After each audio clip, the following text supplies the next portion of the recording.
Hello, Peaceful Profits Nation. Welcome to the Peaceful Profits Podcast. I'm your host, Chanel Nielsen, and today I am joined by Jessica Berlin. Jessica, so glad to have you. Thank you so much. It's great to be here. Yeah, Jessica is the head of program fulfillment here at Peaceful Profits, which means on a practical level, she is our coaching lead. She's helping us with all things coaching and all things fulfillment. So we are super glad to have you here today to talk a little bit about creating, developing, filling, delivering online courses and programs. So all things to do with fulfillment. But before we get into that, we'd love to hear just a little bit more about you and how you came to this role and how you came to Peaceful Profits in the first place. Yes. Well, thank you again for having me. This is fun to be on this side of the podcast interview. I have been on the other side as well. But yeah, so I joined the team. Well, I came to Mike Shreve as a client initially back in 2017. So it's been many years now. And then my role has evolved and changed over the years that I have been here. But in 2018, I initially became what was called a student coach, and which meant that I was just coaching in our Peaceful Profits Facebook group. Well, actually, it wasn't even Peaceful Profits at the time. It was the previous iteration of this program. And so I was doing well in my own freelancing kind of business, and Mike recognized that and asked me to coach the clients who were in the program. And so I started in that way, but I have evolved over time. I was an acceleration coach here, coaching our clients one-on-one here in the Peaceful Profits program. For a while, I was also working on content and like kind of managing the blog writing team when we were doing a lot of blog posts and things like that. But really have just been very involved in the evolution of the Peaceful Profits program, especially as Mike developed it further from the like I said, the previous iteration of the program that I was in previously and into the program as it is now. We're still developing it. We're still updating it. I want to get into some of that as well. Like the program, that your online program, your course, your offering is always changing and has it, and we still are currently, even to this day, years later, still changing the program and making it better. But really my role here is, just overseeing our coaching team now and making sure that our clients are having success and trying to ensure that success for our clients as they are going through this program, getting the support they need, and making the program the best that it can be to get our clients the results that we are promising them. That's awesome. Well, I think that speaks to, why you have such a deep understanding of the program. You've been here for a long time in different roles and in different capacities to really understand the program and what we're doing here. So let's go ahead and jump into our topic for today. So let's start with some of the elements. We'd love to hear from you. What are some of the elements that make an online program successful? Yeah. So just for kind of background on this question, when I was thinking about it, in the Peaceful Profits world and in the programs, we teach creating your high ticket offer or your premium program first. And so when I'm thinking about an online program, I'm not initially thinking of just like a $27 kind of online course that you might buy. We teach that also, but it's a later part of the program. And I think that thinking through the high ticket offer or that premium offering first is critical for clients who are coming into this program, which is why it's like the beginning piece of Peaceful Profits and the kind of the first thing that you focus on here. So I just, for reference point, I want to just start it with that. High ticket offer is the foundation of your business. It's how you can support your business and yourself, mostly because it's a high price point and you don't have to have as many clients coming in, right? But you can also provide a really greater level of support to those clients because it's not just like a DIY, online course kind of a thing, right? So the high ticket offers that we teach here in Peaceful Profits, they often range from like that 3,000 to 10,000 kind of price point. A lot of them could be in like the 5K kind of price point starting out. I also think, when we started talking about this topic in online programs, because of course, many of the people that we have here in Peaceful Profits are creating something online, mostly because it can be scalable, right? Like you can sell to a much larger audience if you're selling to online versus something that's in person, or,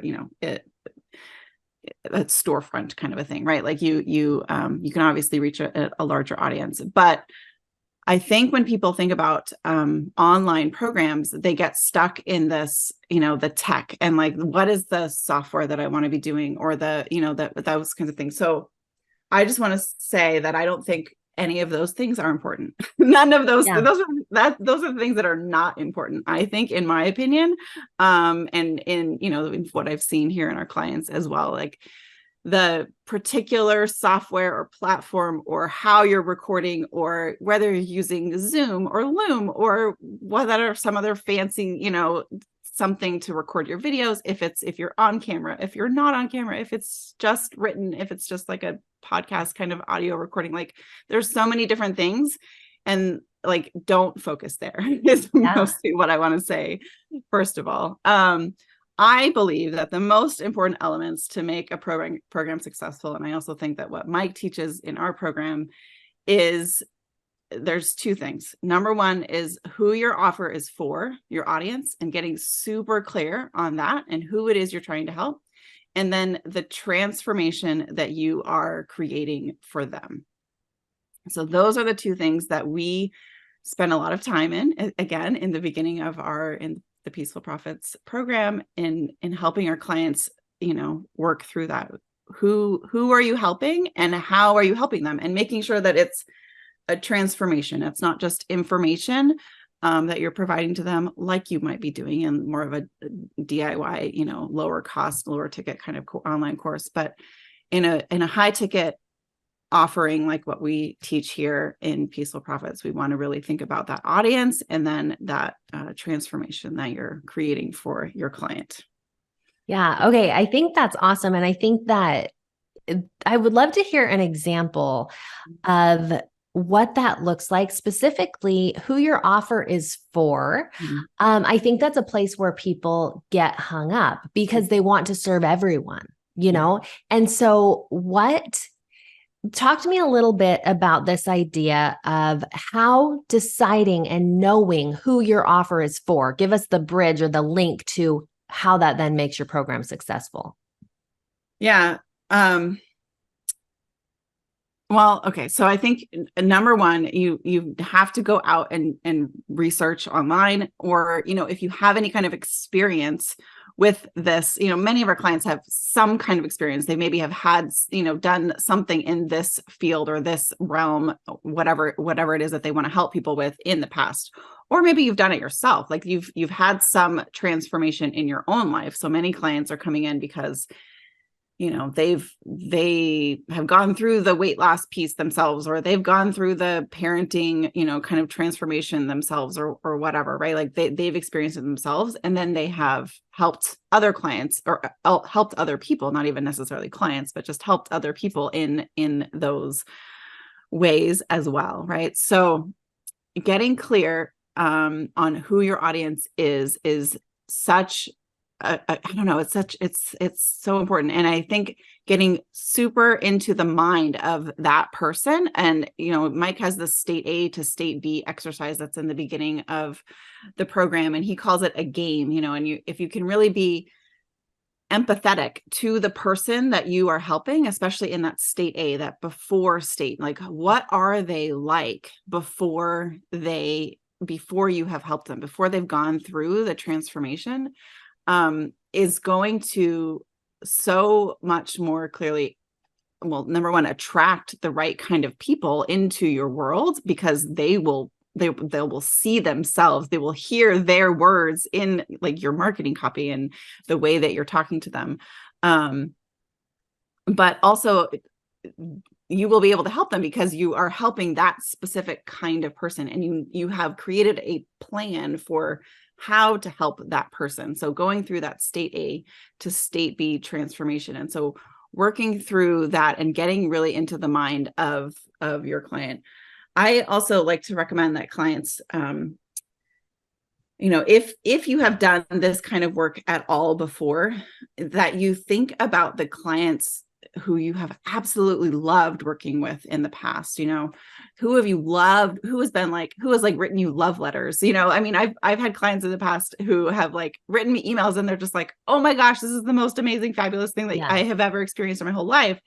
Or whatever I've done for them. And I call them love letters, because it's like you're getting a love letter from your client. So who are those people, and describe them, but then also think about the kind of people that you have maybe not enjoyed working with. And maybe if you haven't worked with people before, maybe it's more like, whatever, friends or family members or people that you even just like talk to about this topic, but kind of before. Well, who are the people that, are like chomping at the bit to hear from you and get more from you, versus the kind of people that are like, I don't know, not so nice to be talking with or working with or things like that. And describing that, getting into their mind is going to help you, like I said, attract the right audience, but also really be able to help them further, because you know who it is that you are looking for, right?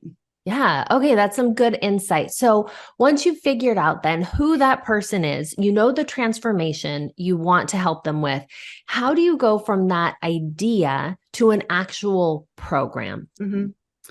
Yeah. So we have the state A, we have the state B for that person, right? And you've really described that client.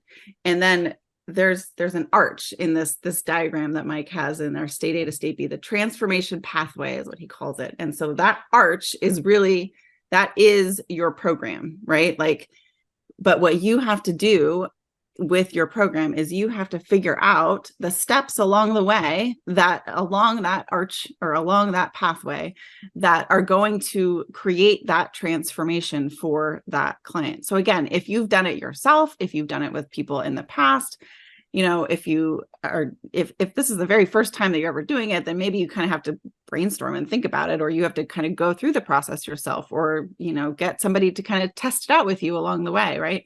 But really, outlining that pathway and that guidance at a high level first, right? Like the big overall themes or the steps, like what is the step one that somebody needs to take? And then step two, and then step three, like what, or maybe you need to work backwards, right? And be like, okay, well, one step before this ultimate state B is going to be like this. But in order to get to that, like they need to get to this point. And like you kind of work yourself backwards in kind of an overall, overall themes or steps that someone needs to take.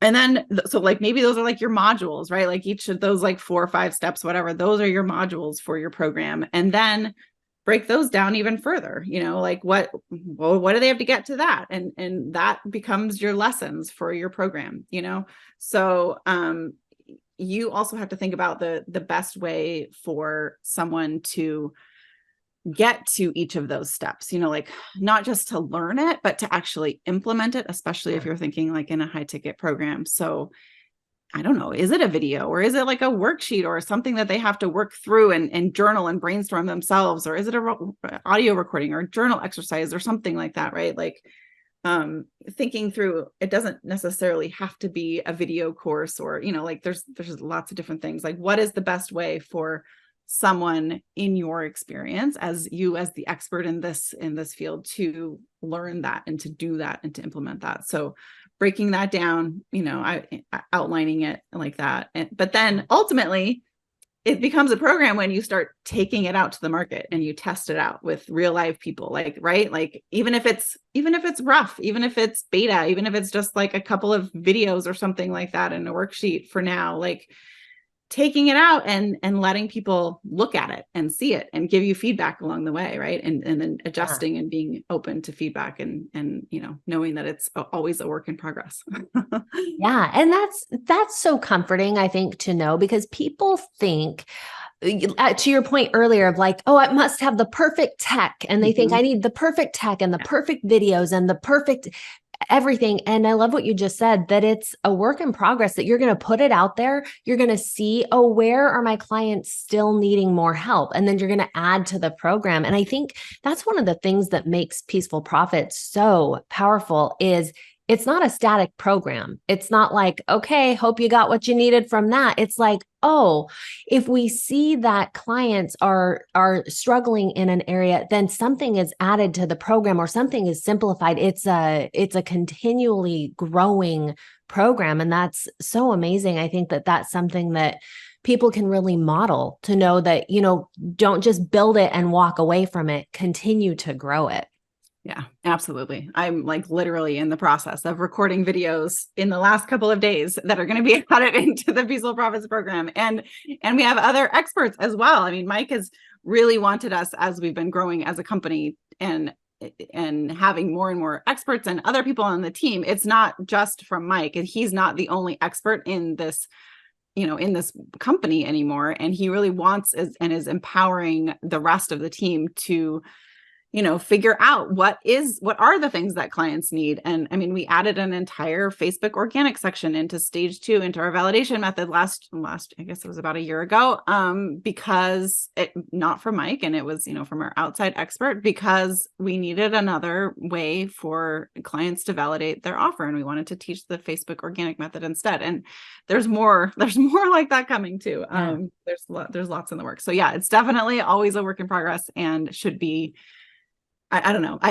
I think taking it out to the market, the market is the ultimate bearer of how an offer is going to do. You have to allow people in, and not just keep it all in your head, or keep it all on paper, or, just whiteboard it out and like keep it on that whiteboard forever. Like, you've got to start talking to people about it, number one, and then also start, letting people see what you're doing and giving you feedback along the way, because that's the only way that it's going to really become the program that you really want it to be, is by allowing the clients in there too.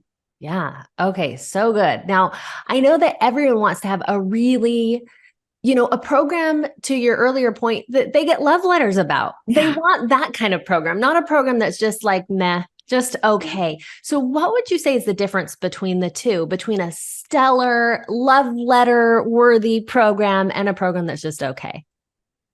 Well, I mean, back to the earlier point, I think when you're clear on your audience and you're very clear on that specific transformation that you are creating for that person, then that is when it's amazing. Like, you actually are creating that transformation. It's not just a pile of information, right? It's not just like video after video after video. That's just like a whole bunch, like all of your entire knowledge, but it's thinking about the transformation and how that transformation happens for that client, and helping them create that, right? Like, I don't know, if you're packing it all in and you're just trying to put all of the information that you ever knew about this topic into something, that's not going to actually help them. But thinking through, what are the steps? Like, what does somebody have to do first? And what do they need to know in order to be able to take that step and take that action, right? And then getting them to the next step, right? And yes, like, you are the expert and you have all of this information, but they don't necessarily need to have all of that information in order to get that transformation. So really focusing on that transformation. What are you helping them actually accomplish? What is the outcome of that program, right? And focusing that in the step by step kind of process. And I mean, also, if you're packing it all in and trying to be everything for everyone, and then it's, like, not being clear on who your audience is going to be a struggle, because then I don't know, it's just kind of like okay for everyone, but not great for like that one specific person Right. that you're trying to help. So yeah, I and it takes tweaking sometimes. There's another podcast episode that I always like to refer people to, the interview with that Zach did with Roz, who was one of our Peaceful Profits clients, and she did this amazing thing, like in a month's time, which, and I remember specifically because I was coaching her, and she it was like over the month of December to January kind of timeframe. So I remember specifically because I was like over Christmas, and she had her offer idea, she had her audience, but she like 4 times in a month's time, she changed it because she talked to people about her offer. So she had this initial idea of who she wanted to help and how she wanted to help them. She went out and started talking to a few people, had some conversations, and then she came back and she's like, no, it's not that, it's this instead. And then she did it like 4 times back and forth in a month's time. And you have to be able to work through that, right? Like it's that tweaking. And but yeah, it really starts with that audience and that transformation and getting that right, and being able to talk to people and know that this is the right thing for me and for my audience and what I want to be doing, helping people with as well. Yeah. Okay. So once people then have that created, they have done, as you've explained so well, and they've stepped it out step by step. Here is what people need to do to get their transformation in this program. Then they want to get it filled. So let's talk a little bit about that process and where do people start as far as filling these programs they've created? Yeah, I like to say you go where your audience is already hanging out. So wherever your people already are, then that's where you should go. In a previous life, I worked for a community relations firm, and we helped like public agencies with their construction projects, and they were communicating about the construction projects. And so one of the construction projects was for a reservoir, a lake, and they were going to be shutting it down because of construction. And so me and my team had to go out to the lake at like 4 or 5 a.m.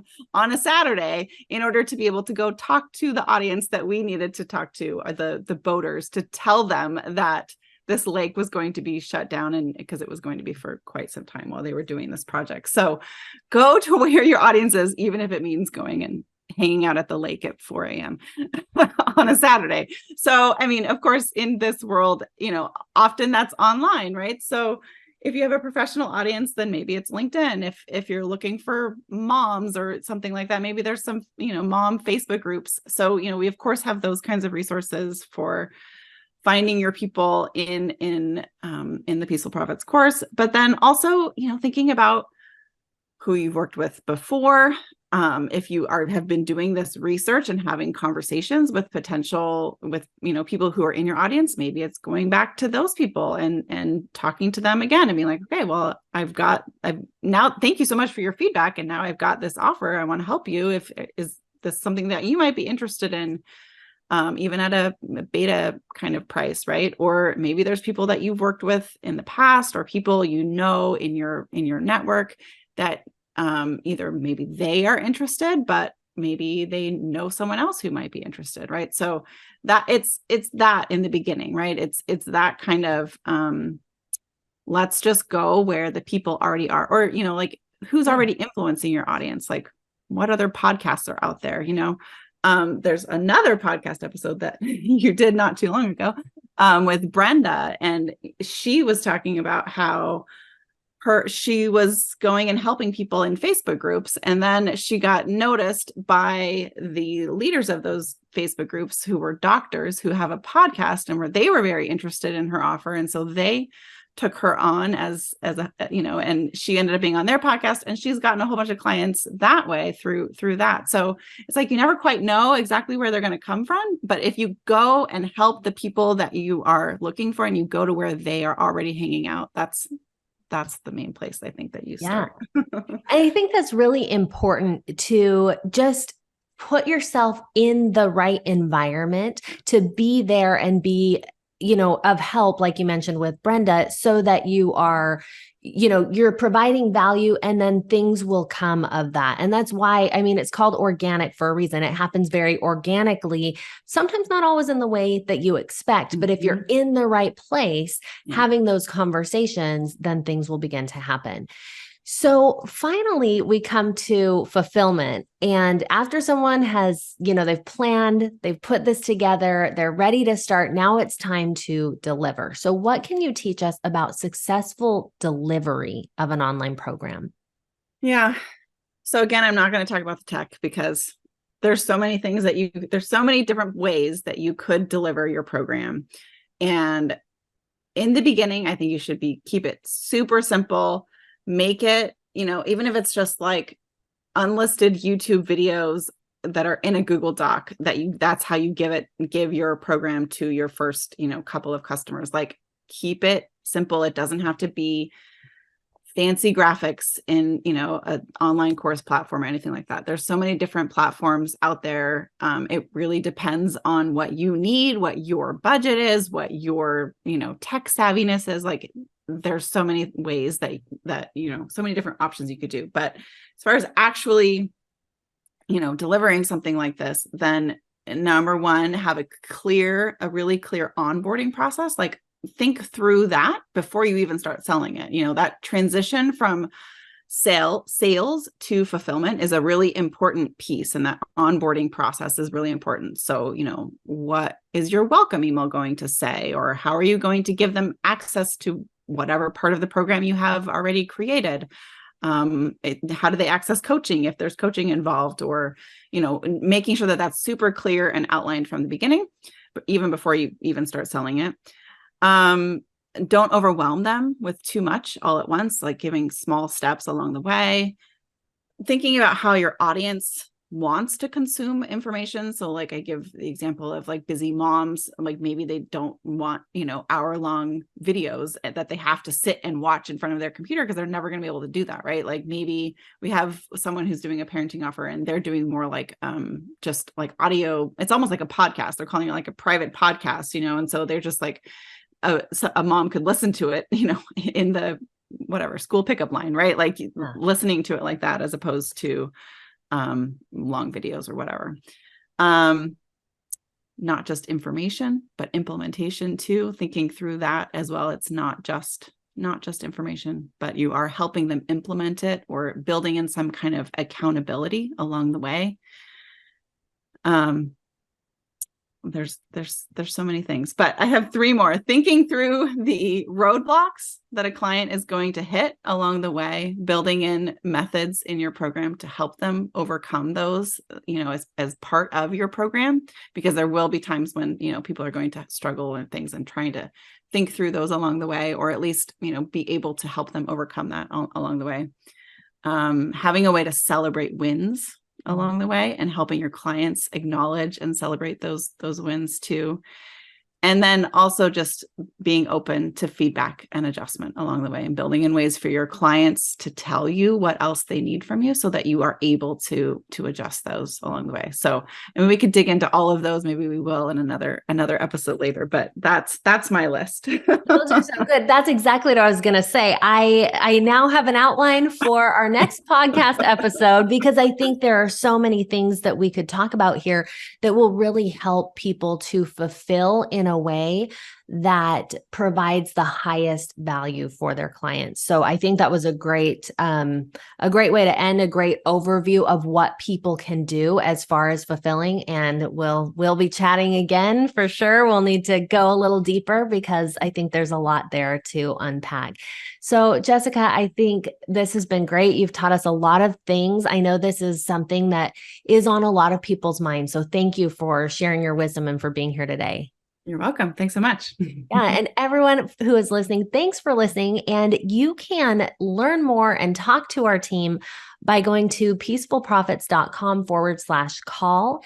This will get you all the information about how to work with us. And I'll tell you, there's so much information you're already learning here from the podcast, but there is so much more on the inside. So we would love to see you there. Thanks again, Jessica. Thanks everyone for being here, and we'll see you next time.